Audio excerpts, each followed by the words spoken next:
Good afternoon, it's 3:05 p.m. on November 2nd. I'm Spencer Harwood, and here are your sports updates.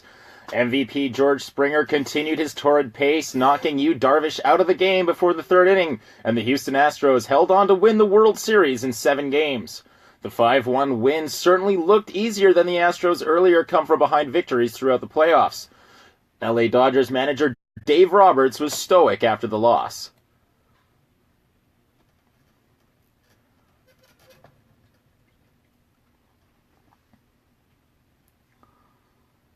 Springer tied the all-time Major League Baseball record with 5 home runs in a World Series, the first since Chase Utley for the Phillies in 2009. The win comes just months after the Houston area was hit by Hurricane Harvey, devastating the East Texas city. The Astros' win will go a long way in healing those wounds. Switching over to Major League Soccer, the Whitecaps look to advance to the MLS Conference Final tonight for the first time in franchise history. Standing in their way are last year's champion Seattle Sounders and their stalwart defense. Trevor Knapp is in the Emerald City for tonight's match and has more.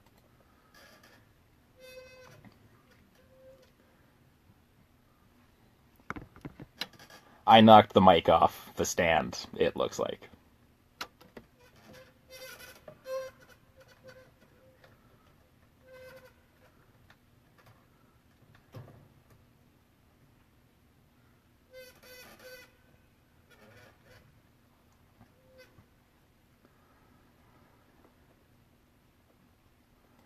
Moving over to the gridiron, Thursday Night Football is back as the Buffalo Bills roll east to New Jersey to take on the frisky New York Jets. The Bills are 5-2 and a game behind the New England Patriots in the AFC East, their best start to a season in 6 years. Running back LaShawn McCoy was the NFL's Ground Player of the Week, and the Bills will have newly acquired wide receiver Kelvin Benjamin in their arsenal going forward. The 6'5", 245-pound wideout spent his first 4 years in Carolina and will add to the Bills' NFL worst aerial attack. The Jets have been consistently mediocre this season, losing in close games and blowing out weaker opponents like the Dolphins and the Browns. They'll need QB Josh McCown to find receivers consistently tonight if they want to stand a chance.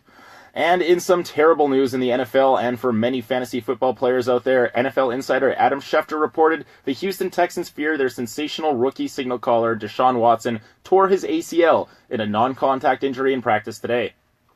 Watson has an MRI scheduled for early tomorrow morning and will await news, but the outlook is bleak. Tom Savage is expected to start at quarterback, if Watson is done for the season as feared. Those are your sports updates for 3:05 p.m. We'll be back in an hour with all the latest. I'm Spencer Harwood, and you're listening to Evolution 107.9 Sports.